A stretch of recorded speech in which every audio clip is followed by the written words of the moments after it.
A question for both of you. Who was the first influencer you were aware of? I think mine were probably like MySpace emo bands. I feel like that was the first time where I was like, this teenager is famous on the internet. I want to be famous on the internet. I want to wear a white studded belt. Let's hear some names. Can we get some names? So many. I mean, like, I had the Panic at the Disco demo CD before it was properly released. That's sort of the way that I think about a lot of influencer culture now, which is like, they're just the famous teenagers online of this era, and they don't make music. They trap you in a box for a week and torture you for money. And that's what we're going to be talking about today. We're talking about Mr. Beast.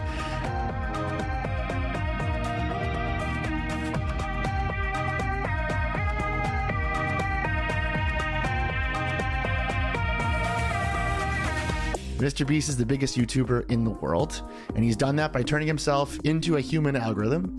He creates the most brand-safe, personality-free content you could possibly imagine, and iPad babies all over the world love him. He's also had a recent spat of controversy. Lots of weird and sort of confusing things are coming out of his productions, and we're going to be talking about all of that and trying to answer the most important question of the modern era, which is, should we be outraged by his existence? My name is Ryan Broderick. This is Panic World, a show about the viral freakouts and moral panics bubbling up out of the weirdest corners of the internet. And today we are zooming out and zooming in on the career of Mr. Beast. He's conquered YouTube, but will he be able to conquer traditional entertainment? Joining me today are the hosts of Endless Thread, a wonderful podcast. I would say a much more professional and better version of our podcast. I doubt that, because my cat's already here making too much noise. So fantastic. Should I go kick her out? I feel like I should Gently. kick her out. I mean, if she's got a good mic technique, she can stay. Ben Brock Johnson and Amory Sivertson, welcome. Hi. Thank you very much. I want to start with your sort of gut reactions about Mr. Beast. How do you guys feel about this little Al Borland that controls the internet right now? Yeah, I mean, it's hard to answer this question like now as opposed to like a year ago, right? Like, he's this weird person where, like, depending on your age, people have like literally never heard of him or like know way too much about him. Well, this is where I confess that I'm one of those people who knows nothing about Mr. Beast, in part because Ben was, he had mentioned Mr. Beast and said, maybe we'll do something where I tell you more about him. And so I intentionally stayed in the dark about Mr. Beast so that nice. I'm a fresh set of ears and eyes, and I'm here to learn. Imagine if you come out this episode and you're like, I love Mr. Beast. Like, I'm anything so could happen, Ryan. Anything could happen. Yep. Endless Thread broke up this week over a dispute about whether Mr. Beast was legitimate or not. So, well, this is perfect then. We can start at the very beginning. So Mr. Beast uploaded his first video to his YouTube channel at 13 years old in February 2012. Back then, he was not Mr. Beast. He was Mr. Beast 6000, which is honestly much cooler name, I think. And if you guys go to the chat on the corner of the screen here, you'll see a link to what we believe is his first video. He's someone who does scrub his archive quite often, but can you sort of describe what this video is, what it looks like? All right. Gee, where am I? What just happened? Oh man. What did you say? He's one of them Minecraft boys. Before you can advance, you must flip every switch and kill all the monsters that come out. If you try to open the door without killing them, you will explode. Yes, it is a Minecraft video. It is extremely boring. It is probably very hard for anyone born in before the 21st century to imagine watching other children play Minecraft, but it is huge. And this is the world that Mr. Beast comes out of. He would eventually sort of become the Mr. Beast we know and love, but this is how he started. He started in the gaming world, specifically Minecraft. Yep. And for a long time, he was just a kid goofing off on the internet. So there's a Daily Motion link I just sent you, and this is some of the stuff that he's tried to get rid of over the years. So this was a series he was doing called Worst Intros on YouTube. So he's a teen when he's filming these videos, and he's basically He's making fun of younger kids. That's the joke here. Welcome to Worst Intros on YouTube, your #1 stop for cringe. When a kid and his friend went out in the middle of the night and performed a satanic ritual in my name, I thought that was all. I thought that was as bad as it was gonna get, But no, you guys just continue to surprise me and just make me question what type of influence I'm having on the world. Some of the jokes that he would tell were he would keep joking about lying down in the street and getting run over by cars to kill himself. He had a recurring bit where he pretended to be a parent walking in on their child watching one of his videos and being disappointed. He would make jokes about drinking bleach. He had a very problematic thing called the giant Asian sticker, which was a giant sticker of an Asian character on his wall that he would sort of animate it with text to speech bubbles and stuff. It was just very teen boy. Yeah, I was going to say, this is like classic 13-year-old stuff, it feels like to me. Or 13, 14, 15. It's in that zone. Yes. And he is a child of YouTube. So his earliest videos are making other kinds of videos that he's seeing, talking about other YouTubers he likes, and even parodying them. And so that's sort of his earliest type of content. Does he ever identify himself, or is he just Mr. Beast? We don't know who this real person is. Oh, his name is Jimmy Donaldson. Wow. Yeah. Jimmy D. I pegged him Jimmy for D. a Chad. Looking at him, maybe that's not fair, but his face says Chad. The strong He's chin. got Chad. Yeah. Energy. By 2017, his channel has 100,000 subscribers, which that's sort of the number that when you hit that, you become a real YouTuber. You're not big, but you can probably start making some real money, and people kind of think of you as a YouTuber. Yeah. Do you guys have any sort of memories of what YouTube was like in 2017? I know it's so far, so long ago. 2017. There were fewer ads. So this is important. The YouTube adpocalypse, as it's called, happened in 2016. This is also when everyone decided that PewDiePie was a Nazi. Yes. So it's sort of, I think, an important year for YouTube because it's the year that YouTube transitions from something like Vine, a social media platform, to something like Netflix, a more sort of linear programming platform. Yeah. And this is, I think, very important for thinking about the beginnings of Mr. Beast because he is learning how to use YouTube and how to optimize YouTube right at a moment when YouTube itself is becoming a much more serious entertainment player. It's trying to grow up very purposefully and make money for Google in a way that it probably wasn't before, right? Exactly. Right. And in January 2017, he has his first big video. Can you take a guess what really blew him up? What his first big video was? Oh man. Well, if it's January of 2017, is it Trump related? Ice He bucket. stormed the Capitol. That's right. No, I'm kidding. He was the first Before it insurrectionist. was cool. Yeah, exactly. Man, I'm gonna fail at this, but I want to say something it was one of the viral challenges or a thing that everybody was doing and he did it too and it blew up. That's my guess. You're not wrong, actually. Yeah. He made a video where he counted to 100,000. Of course he did. How long was that? Let's see. I've got it right Who here. has the time? Can you guess how long this video is? Oh, That's a really good question. This is like the how many marbles are in the jar? 1, 2, 3, 4, 5. I'm gonna 6, say 28 7, hours. 8, No, I have 9, no idea. 10, I literally You're close. have no idea. You're close. 12, So 13. the actual time on this video is 23 hours and 48 minutes. Damn. But it opens with a disclaimer saying the original video was 40 hours long, but Adobe caps it at 24 hours. So some parts are sped up to get it under 24 hours. Wow. Did he take Wow. bathroom breaks? Okay. I mean, at that point, you should just be sitting on a toilet. Just easier. For efficiency's sake. with a meal Wait, tray. you know what's interesting to me about this? To me, that fact, Ryan, jumps out because it feels thematic to who he becomes, or some of the controversy. I think that's right.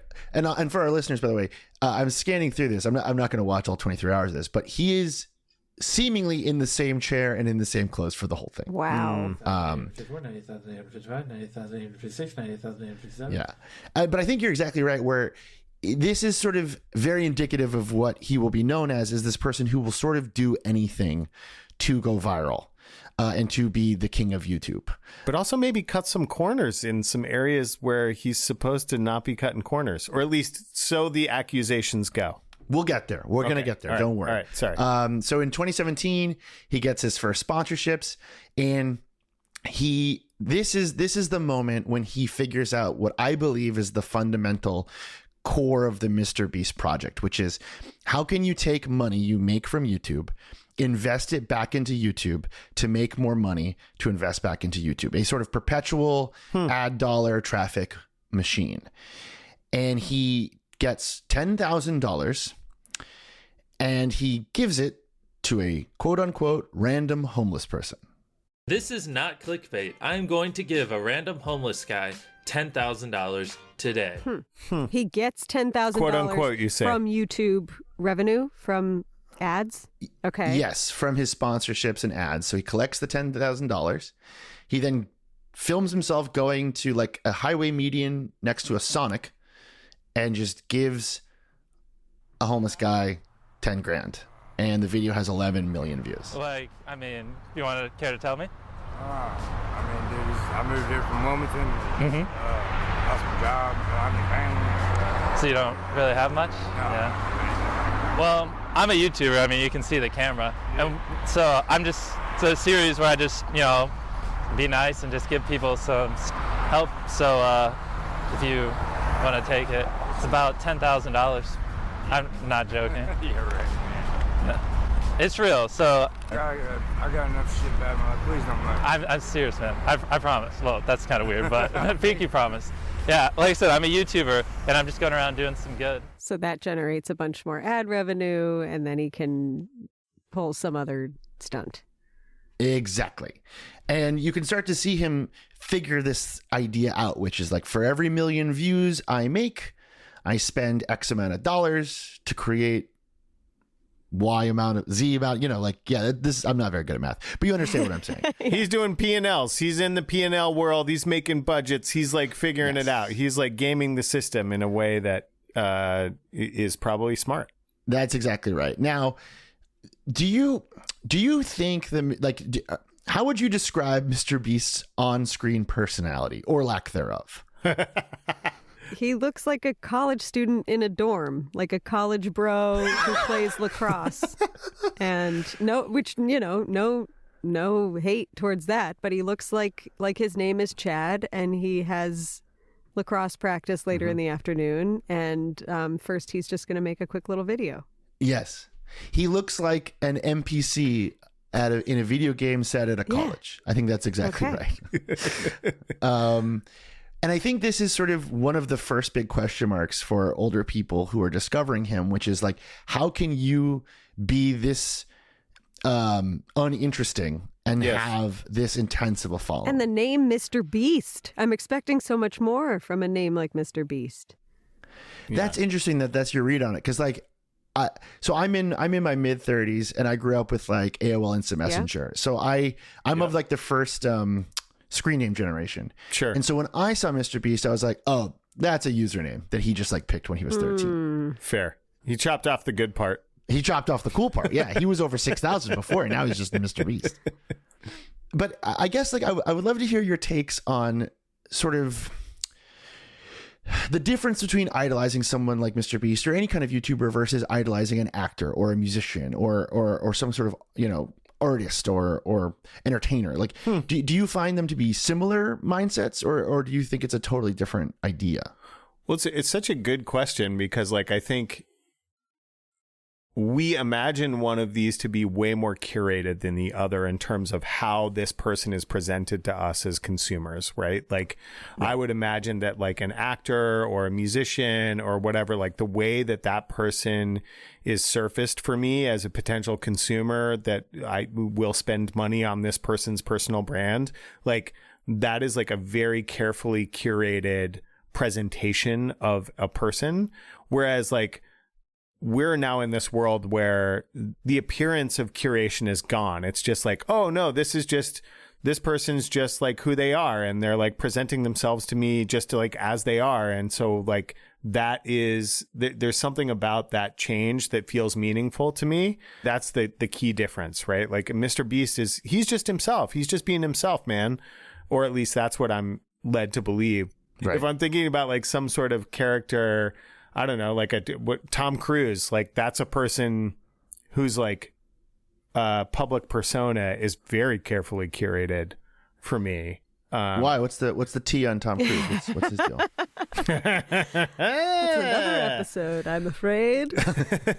Yeah, I think I hear that. He's tall. That's the secret. Is Tom Cruise is tall. Yeah. I thought he was secretly short. Yeah.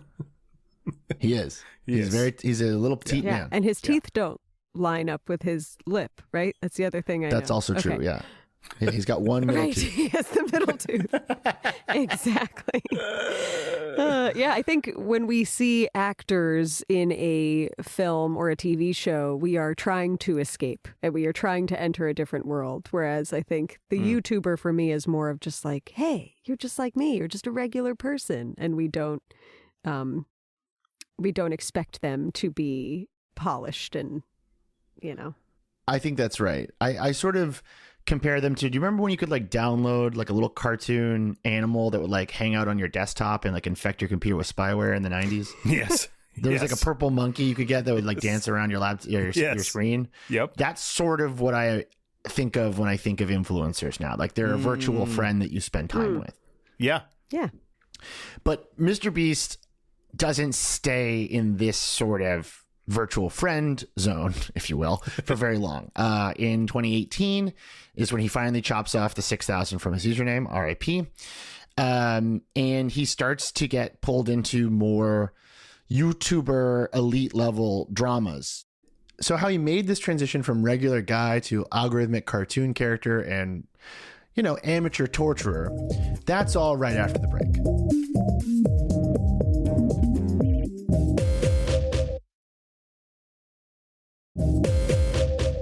He is a self-proclaimed massive student of PewDiePie, the former king of YouTube. Mm-hmm. And he made a lot of videos early on where he's saying, I'm studying how PewDiePie does things. I am copying PewDiePie, blah, blah, blah, blah. Yep. And he then has to sort of turn his back on Mr. PewDiePie, sever that relationship in 2019. Can either of you tell me what happened with PewDiePie in 2019? Because it's very dark.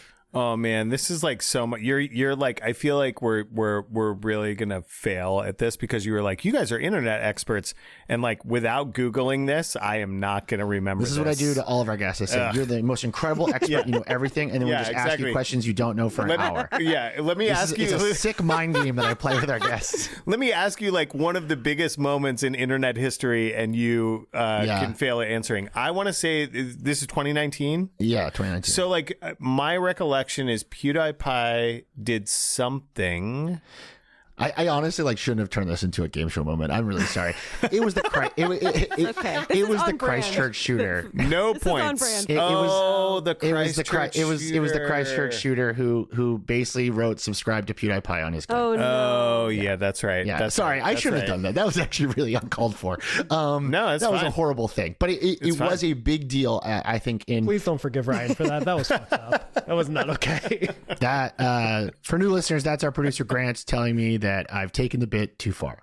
I had to work that day. It was a rough day. It is an important moment in Mr. Beast's trajectory because this is when he sort of, I think, finally eliminates this idea from his brand that he is PewDiePie's protege. Like he is the next PewDiePie. I think this is the moment where he stops defining himself by other sort of huge creators, and he puts a lot of distance between him and PewDiePie after this, because at this point no one really understands. Like it would take, I think, many weeks and many months for the media to kind of like pull apart like what the troll of that idea was, and PewDiePie's lack of connection to the whole thing. But it is also I think very indicative of how Mr. Beast will go on to deal with a lot of controversy, which is sort of just shutting it down, distancing himself, trying to remain squeaky clean. He is very busy during the pandemic.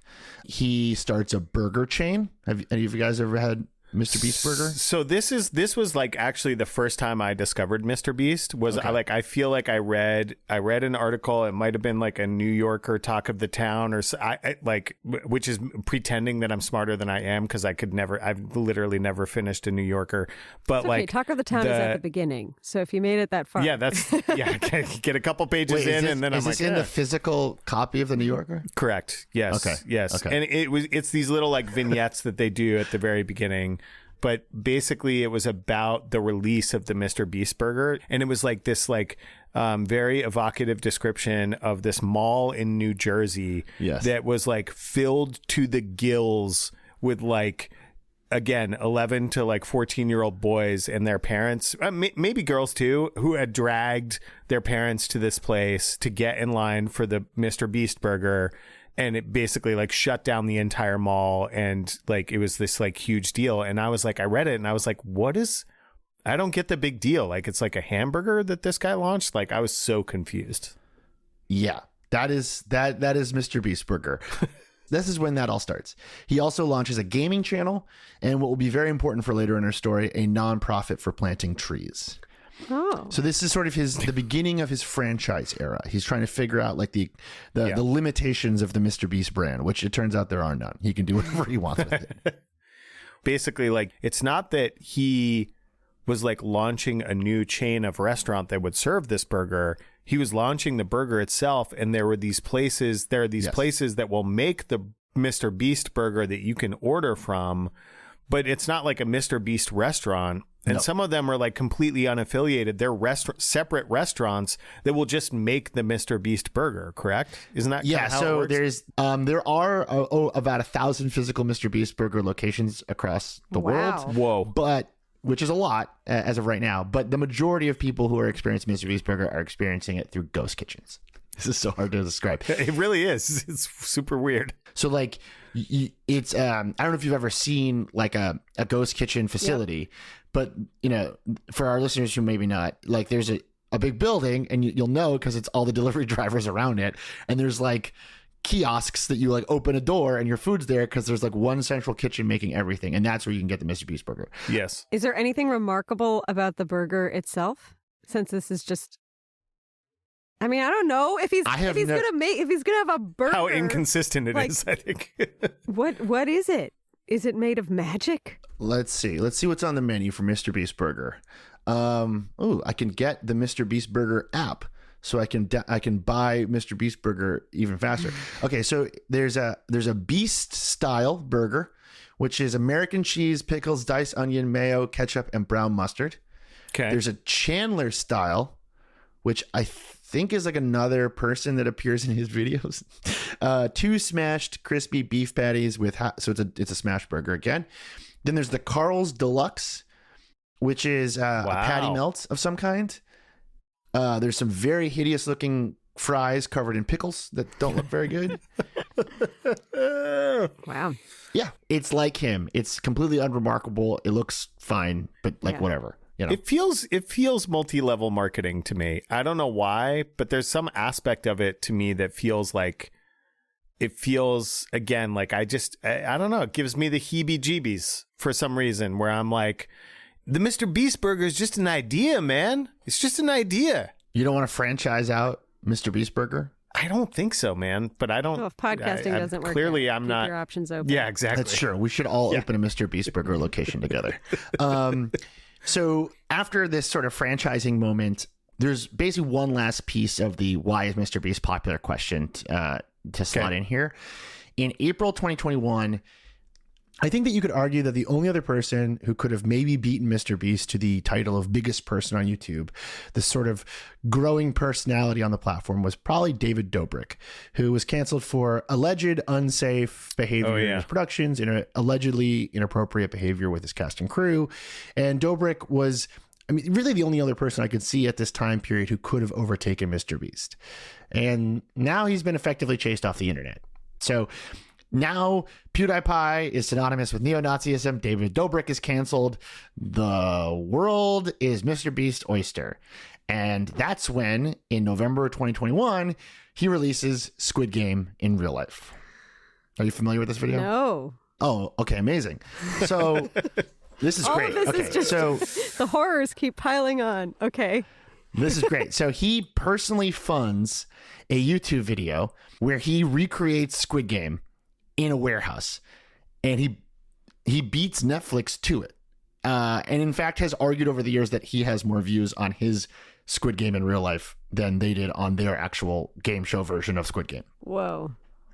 Do That's people... Right. No, people don't die. What are the stakes? He doesn't execute you now. No, he is Mr. Beast. You win money. You win money. You win a lot of money. And it's 456 players. And the video has 670 million views. God. Damn. I recreated every single set from Squid Game in real life. And whichever one of these 456 people survives the longest wins 456 grand.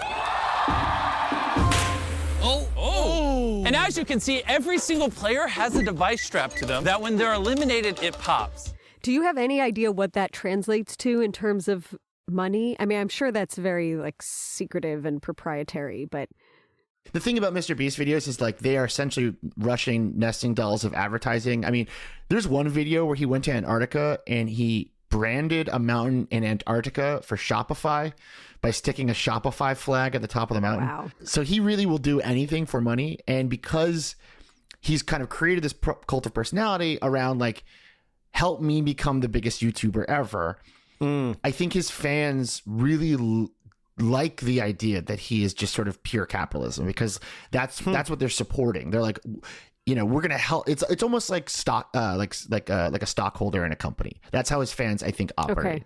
They see it that way. Weirdly MLM vibes to me. Yeah, I think so. I feel like you're getting more, you're going further down the MLM rabbit hole. And again, me as someone who really did not know anything about Mr. Beast coming into this, I'm starting to think is he actually a genius? And the whole point is to shine a light on capitalism and how fake money is and how he can just multiply it. Oh. And I got to cut you off. No, he's notoriously dumb. Okay. All right. He does not seem to be a particularly deep thinker, except I have watched him do videos about YouTube production. And I will say he is someone who clearly thinks very deeply about YouTube. Mm-hmm. And this is why it's such an interesting time to be right now to be talking about Mr. Beast, because he has effectively won YouTube. I often consider him a raw expression of YouTube's algorithm. He will do anything the algorithm wants him to do, and he's very open to that. And he has now sort of reached a point where everyone's copying him. He's not really growing the way he used to, and he's trying to branch out into other forms of entertainment. Right. But he's not a performance artist in the least. He's just a vessel, man. I was trying to give him the vessel. benefit of the doubt. Oh, yeah. I think that'd be super funny if he was just this was all just a giant very. This is my PhD project, and right, right. You guys will pay me to do anything. Joke's on you. By 2023, after the Squid Game video is out, he is now kind of expected to be operating on a much higher level. And this is when you're getting my personal favorite video of his, which is Train versus Giant Pit. And it is literally what you think it is. He just drives a train into a giant pit, and it's great. I mean, to me, that's the best. Sign me up for that. Yeah, I'm down for that.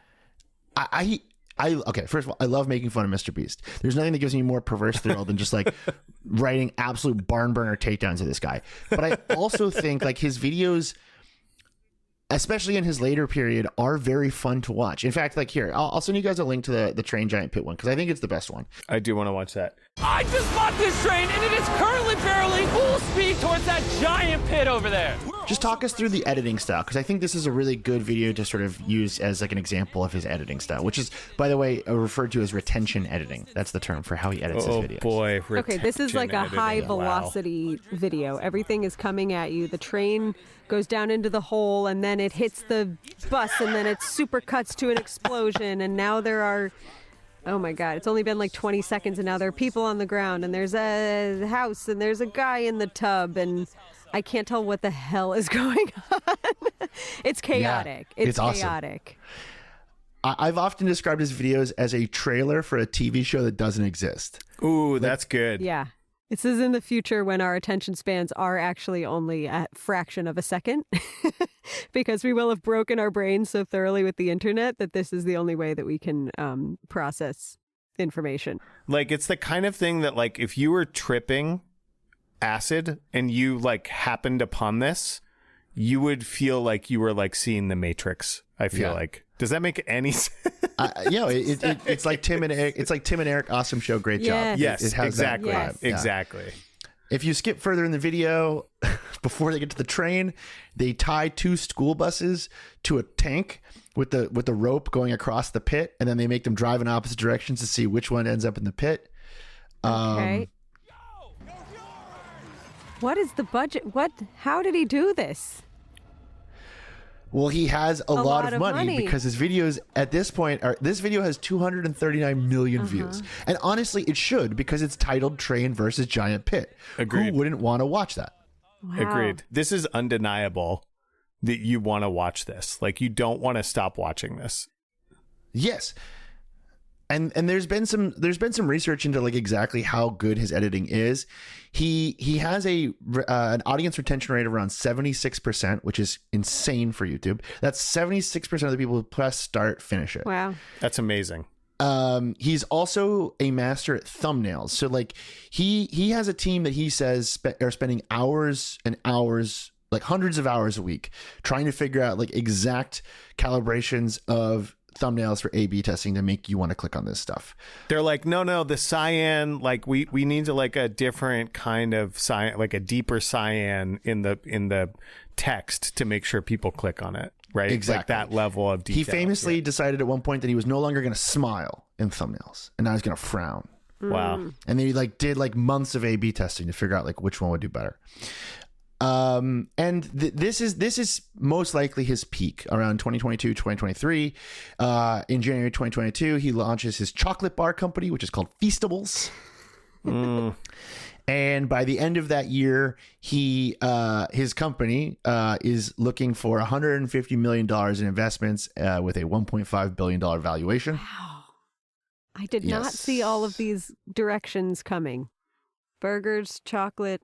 $1.5 billion valuation for this YouTuber who used to just like do Minecraft videos. Exactly. This gives my son a lot of hope. Yes, that is right. So he's pretty much indestructible, but as this rise is happening, there are controversies starting with his charity organization, which is beginning to cause some issues for him. So in October of 2020, he launches Beast Philanthropy, which I've looked into on and off over the last couple of years.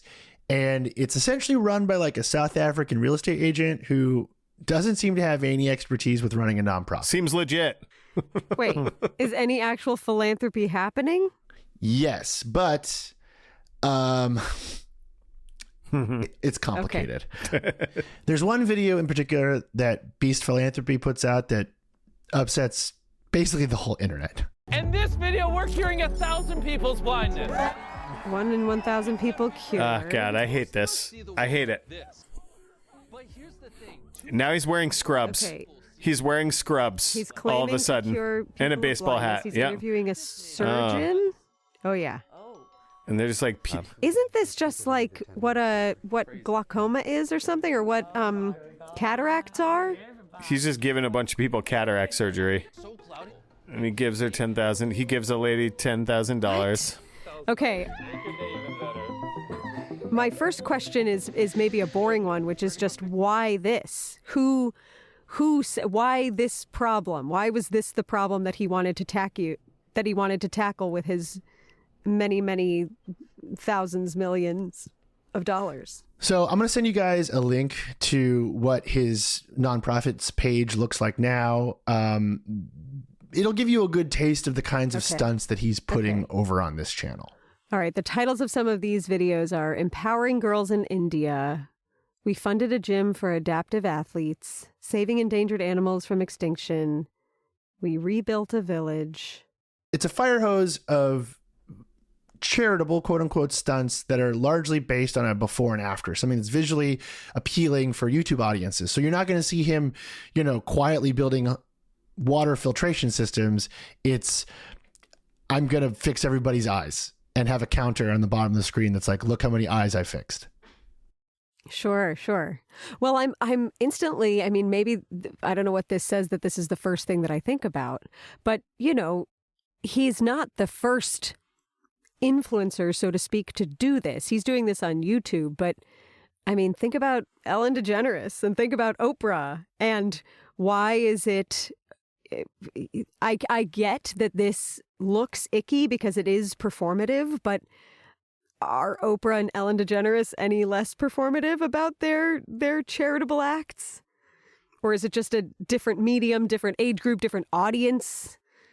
I don't know. I think that's totally right. Nothing is inherently wrong with the stuff that he's doing, morally.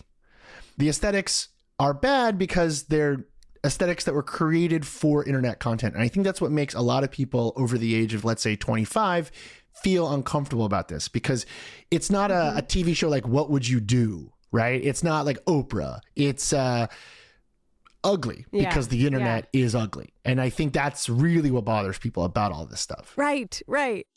Because I love writing takedowns about him, like I get a perverse thrill from it. I'll read one that I put together recently, which I think kind of succinctly puts all this together. There are much, much worse things you can do to go viral. But like every rich guy now, Donaldson wants us to thank him for it and tell him he's a good person. But he's just a guy that spent a really long time figuring out how much traffic costs online. And it just happens to also help people sometimes. We shouldn't blame him for everything, but like he definitely is a symptom of a lot of what's wrong. So like it's kind of this weird thing where it's like I said, I still don't like the cut of his jib at all. And also, it's not all his fault. So it's complicated. What tells us that he is like hungry for the it's just the way, like, I feel like just the way he talks about stuff. He's like, I just solved this. I just helped these people do this. And so like the way that he's talking about the things he is doing, to me, sounds like he expects a pat on the back. Like the way he frames that stuff is very, please clap. Yeah, and you can see it in the edit. Like they always leave in shots of him like pretending to have human feelings while he hugs them and like gets thanked by them. There's just there's a void inside of him that leaks through the screen, and you can feel it. And all of this is causing him some hiccups, but they're not like real controversies. These are not like, people were like kind of disgusted about the eye surgery video, but it's not like it's a bad video. It's just gross looking. But there are controversies coming. But before we go to break, I do think it's worth pointing out that while he's doing all these like feel-good videos, he's also doing a bunch of weird Fear Factor videos where he's torturing people, and his videos are getting more extreme. And this tension is going to become a problem. You have to survive 10 minutes with 1,000 spiders to move on. I'm going to attempt to spend the next 7 days in solitary confinement. I just bought this entire grocery store, and then I decided to trap this random guy inside. He made a guy live in a house for like 150 days and then like destroyed the house while the guy was in it. Like this is where things are getting really out of control, because the thing about YouTube is that you have to keep up in the ante. Yes. So by this point, he has to top himself every time. Oh man. I mean, Fear Factor has given us Joe Rogan, and now we get Mr. Beast out of the deal. Two great personalities. That's right. Two cool guys. Yep. So there's some complaints, but he's still only gaining steam. But after the break, in the words of every YouTuber ever, after the rise comes the fall.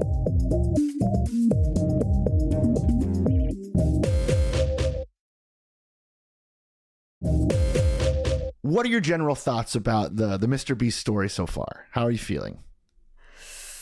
I think you were right, Ryan, in describing him as like kind of like the personification of the YouTube algorithm. Like, I think that makes sense to me. I don't feel great about that. but also like you look at this like Train versus Pit, that's undeniable, man. Like that connects to something deep inside me that is like hundreds of thousands of years old. Like for some reason that's like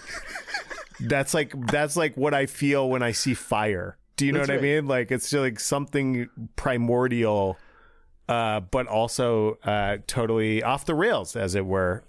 So that's right. That's how I feel. Amory, what about you? Yeah, what are you thinking? Oh boy, I want to ask Mr. Beast, where do you see yourself in 5 years? You want to interview him for a job? I think he's quite nervous about where he's going to be in 5 years because he's currently, I think, 26, which is usually the age that YouTubers can't really grow past. Really? Interesting.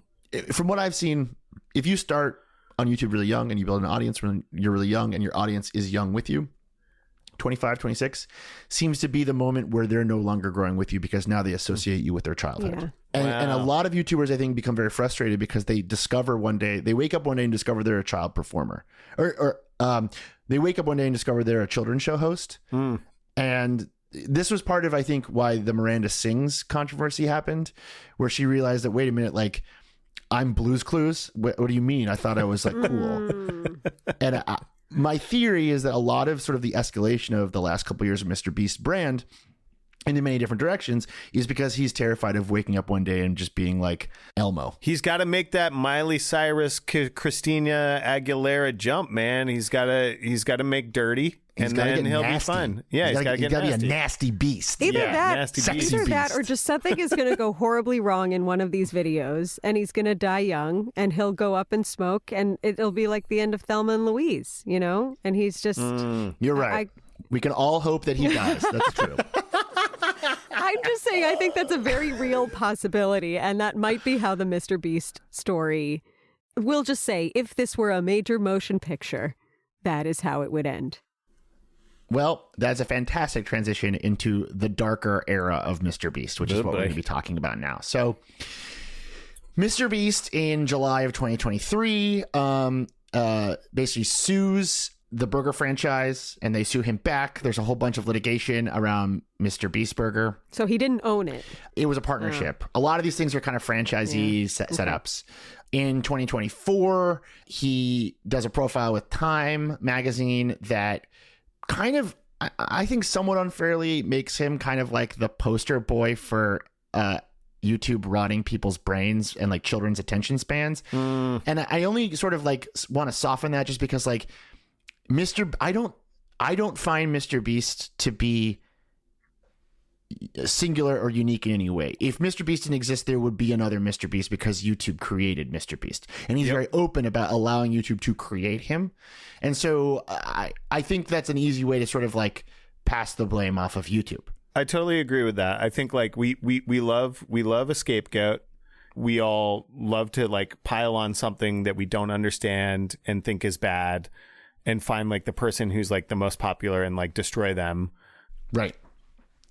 And this year is when we start to finally get the drumbeat of there's been a lot behind the scenes that we didn't know. So we start to find out that members of his staff are having inappropriate relationships with his fans in Discord channels.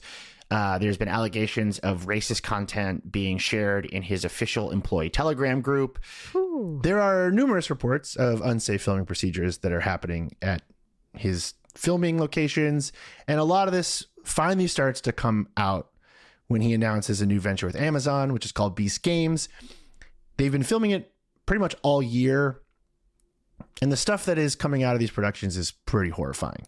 The New York Times reported that one contestant recalled being asked if she would be able to swim to shore if she was thrown overboard from a boat, which I guess is like normal reality show stuff, kind of.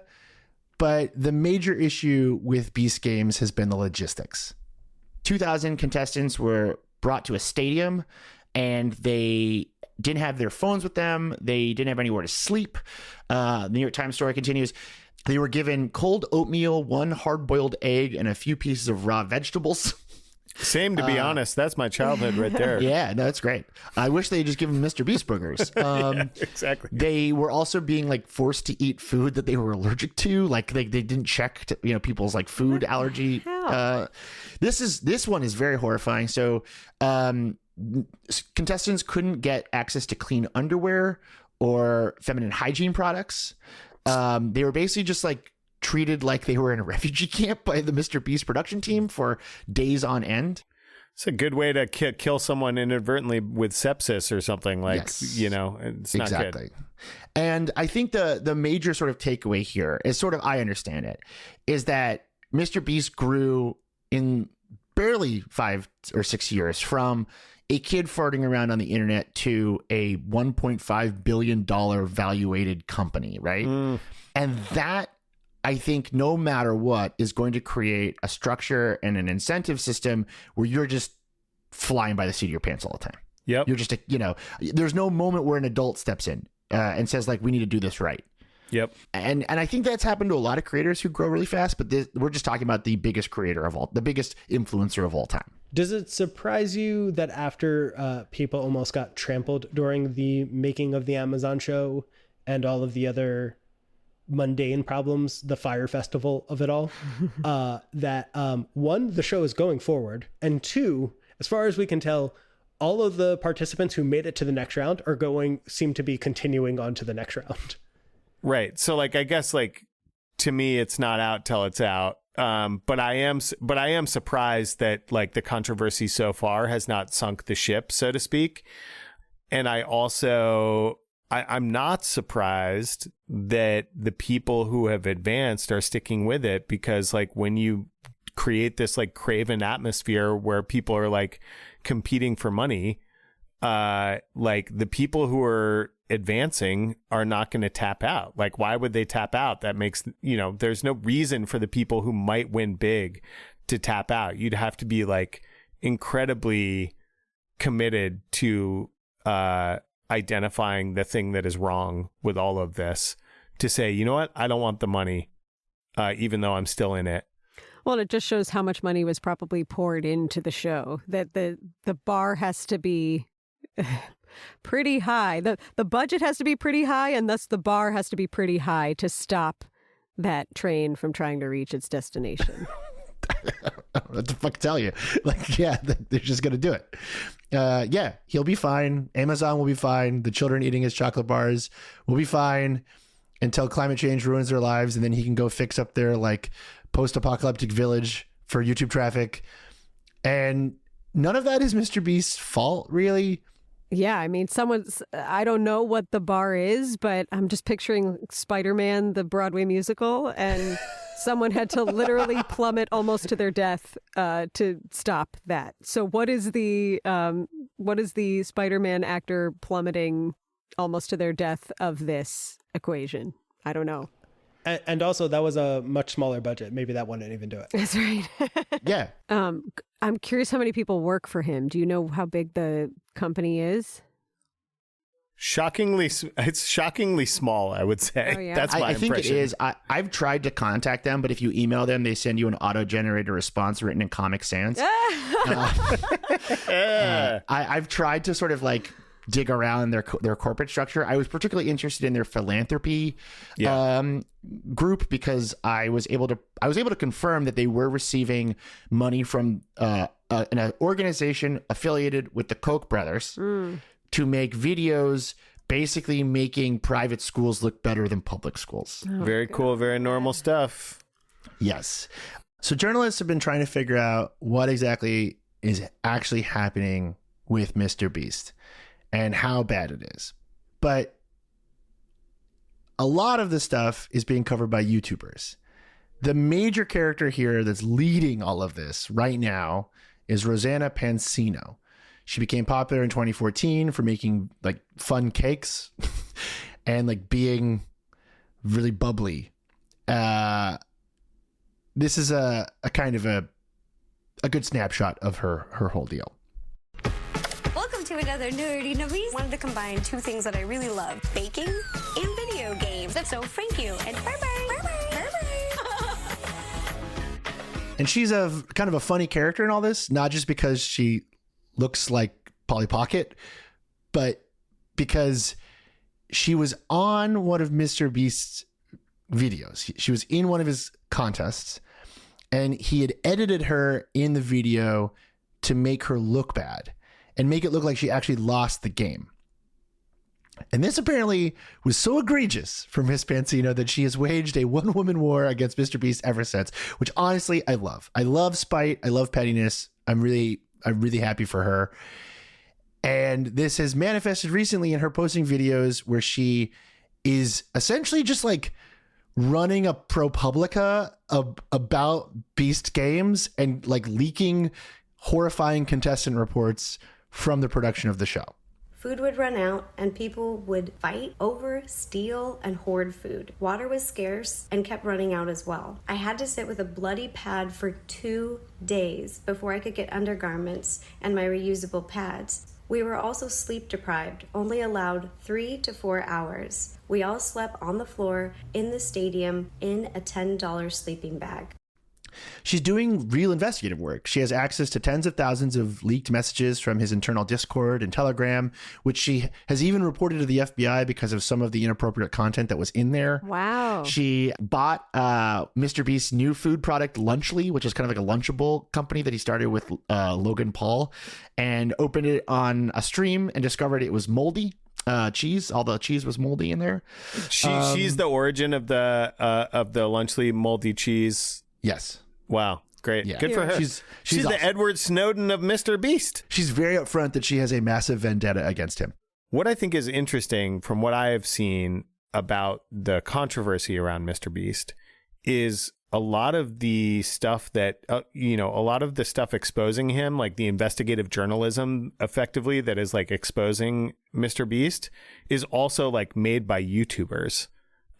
Which yes. I find really interesting. And I also, but some of it seems to focus on like one of his employees or former employees who I believe was maybe trans, and that this person was like engaging in this lolicon. There's like a lolicon layer to this. Does any of that ring true, or have you seen any of that stuff?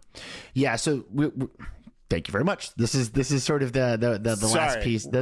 Sorry. And you are right though, because this stuff is really confusing because it is largely being done by other YouTubers. Because we're talking about a demographic that just doesn't read. It's like a post-literate society, right? Perfect. So anyone under the age of 27 like isn't reading words on the internet anymore. They're watching YouTube. The controversy that you're referring to is a childhood best friend of Mr. Beast. Mm-hmm. She goes by Ava Chris Tyson now. Okay. And younger fans came forward earlier this year alleging that she had been inappropriate with them, sharing content of a sexual nature, things like that. Mr. Beast and his team then investigated and decided that the two should part ways. And a lot of the initial questions that were emerging about Mr. Beast's internal structure were because of this. And the reason it's been so confusing to follow is because there are a lot of people who watch YouTube and are hateful bigots that wanted to seize on the idea of a trans woman possibly being sexually inappropriate with minors. Of course. And that made things much more confusing for outsiders to follow, myself included. It took me weeks to kind of be like, okay, like what's real here and what isn't. Yep. And what's especially sad about this is that Mr. Beast is not like a very political person. I mean, he's sort of said like, I'll run for president one day, but I sort of put him in the same category as like The Rock. Like, I don't really think of him as like a deep thinker. Mm-hmm. But up until this stuff with Tyson, he was very vocal about defending her transition. Okay. And very sort of like, yeah, Chris is my friend, you know, and it's as simple as that. And I always sort of give him more credit.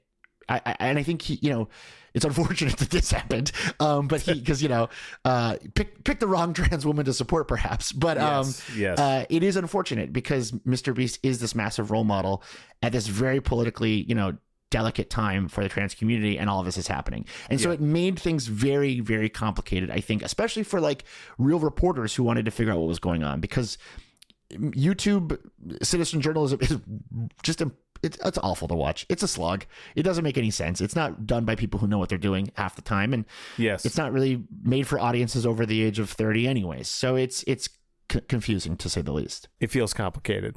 I assume by this point you're still trying to figure out if Mr. Beast is just sloppy or predatory. And unfortunately, it's kind of difficult because not only is he very tight-lipped about how he's doing things, the people that are coming forward are not exactly the most trustworthy because they're going straight to YouTube. So when they do these sort of reports, they have the same incentives to sensationalize or outright lie than Mr. Beast would. One of these cases is a video by a man named Jake Weddle, who claimed that he was offered to do a solitary confinement challenge for Mr. Beast and basically alleges that there was psychological abuse throughout. And here's why you should take this with a bit of a grain of salt, because they have never aired this video. He claims they paid him out. And is it believable? Sort of, but once again, we don't have a lot to go on here. Yeah, is there an HR department at Beast Incorporated? Based on my understanding of the corporate structure of Mr. Beast Inc., there are people doing jobs, but those people either have never done those particular jobs before, or they're friends of Mr. Beast that sort of got swept up in the machine. I don't get the sense that there is like a massive media company behind this. It is just sort of his friends, his family, and people that he's met along the way. What does his audience do with all of this? You know, like where do they go from here? Are they like, oh yeah, forget this guy? Are they going to discard Mr. Beast as he would any of his other like problematic associations from the past? Or are they defending him? Like what's happening amongst his audience right now, do you think? So I track YouTube growth of all the major channels month to month. We've been, my researcher Adam and I have been doing it for about 1.5 years now, 2 years. And he has stopped growing as fast, but he is still the biggest channel on YouTube. I've not seen any evidence that any of this has really changed that. There's no correlation between like growth and controversies when they emerge. I don't think his audience cares. I think it would take a lot more to move the needle. You know, if he's at like a Diddy party, like maybe.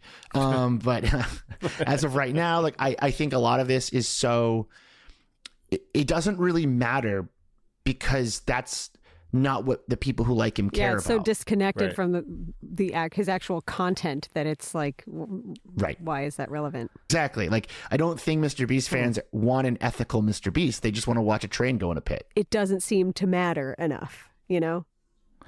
I think that's exactly right. I don't think it matters, which is an incredible place to end this. The last hour doesn't matter. Oh, no. Hold on. I want to tweak this a little bit. So I think what it is that Mr. Beast is trying desperately to get out of the YouTube box. He's very terrified of being trapped in YouTube world.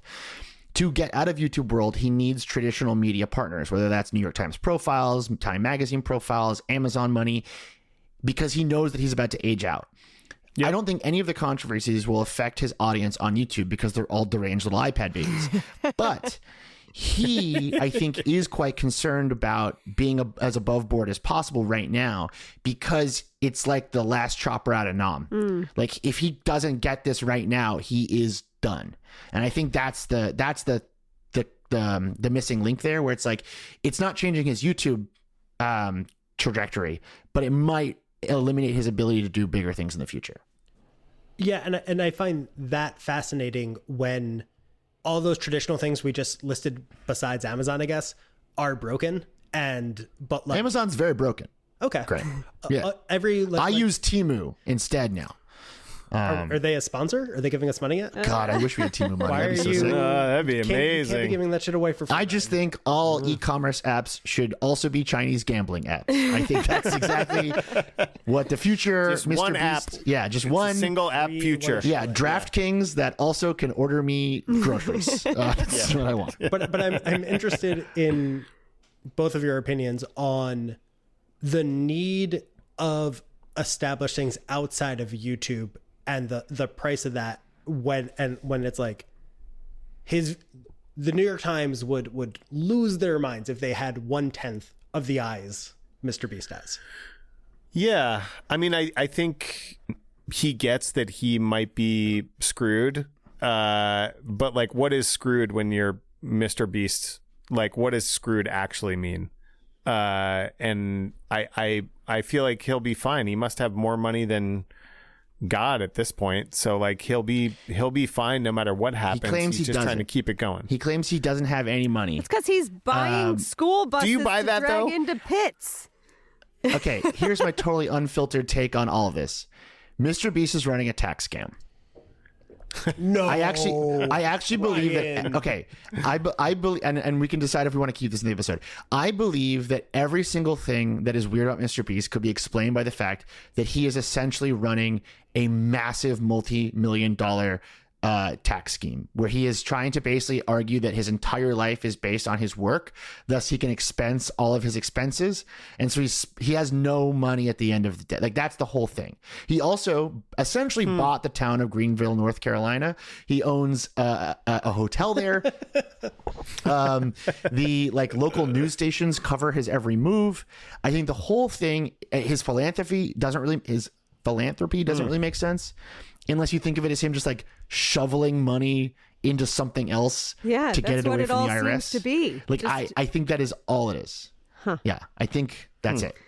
They put in the Times piece. He's like, my mom controls all my bank accounts. I don't even know what's in there. Like, there's deniability on the record. Wow. As someone who started a small media business, and my dad is very interested in it, and constantly calls me to tell me ways that I can pay less money in taxes by doing things that are legally dubious. Mr. Beast, the whole thing screams, boomers set this up so that he doesn't. Well, joining us now is Mama Beast. The whole thing. To reveal all the answers. Yeah. Thank you. I put that That's joke right. in the outline, and Ryan. Yeah. Grant put it in. I was like, I'm not saying Mama Beast, but that's. But I'm glad you did. I'm glad you did. I would love to sort of hear your guys' sort of final thoughts on Mr. Beast and sort of what he means. I mean, first, I guess let's try to answer the question we posed at the top, which is, do you think Mr. Beast is worth freaking out about, panicking about? Do you think that this is really all that bad, all that new, all that different from anything we've seen before? Can it be like a both and? Please, yes, and me. Let's do this. Mr. Beast is not a new crisis. And also we should panic about Mr. Beast. Like, that's kind of like where I come to this, where it's like Mr. Beast has come to represent a lot of things that we already know about ourselves and like the tech platforms that we've created. And it's not the right thing to do to just pin this all on Mr. Beast. And at the same time, like, we should have fire in the belly about the things that he is representing, about like the way our society is coming to work and the way that like people are showing up and interacting with the platforms that we interact with. And like, in my mind, Mr. Beast shouldn't necessarily like be the source of all your like lack of understanding of the like new internet kid stuff. And at the same time, like, we should be concerned. We should be concerned about like how this is playing out and what it means and how it's like impacting young people. That's my get off my lawn take. I think that's a very reasonable take. Thank you, man. I'd say my classic Amory old lady take would be that I don't think our heads and hearts can keep up with the pace that Mr. Beast is running at. I don't think he can keep up with the pace that he's currently operating at. So I'm going to optimistically say that he's just going to get tired at a certain point. Or we die. Or give Mr. Beast a blanket. Give Mr. Beast a blanket. Die horrifically. Well, that's right. Or die horrifically. Or we will get tired because we actually do need to, touch grass literally and on the internet, and we do need to slow down a little bit if we're going to survive as a species. So I don't think any of us can keep up with what Mr. Beast is trying to make us, is trying to condition us to keep up with. Maybe that's a totally naive take, but I'm going to say he's he's got a fizzle coming in 5 years or less. I love how pessimistic that is. Actually, that's great. I truly don't think anyone is. I haven't read anything good on someone being like, he's probably cooked.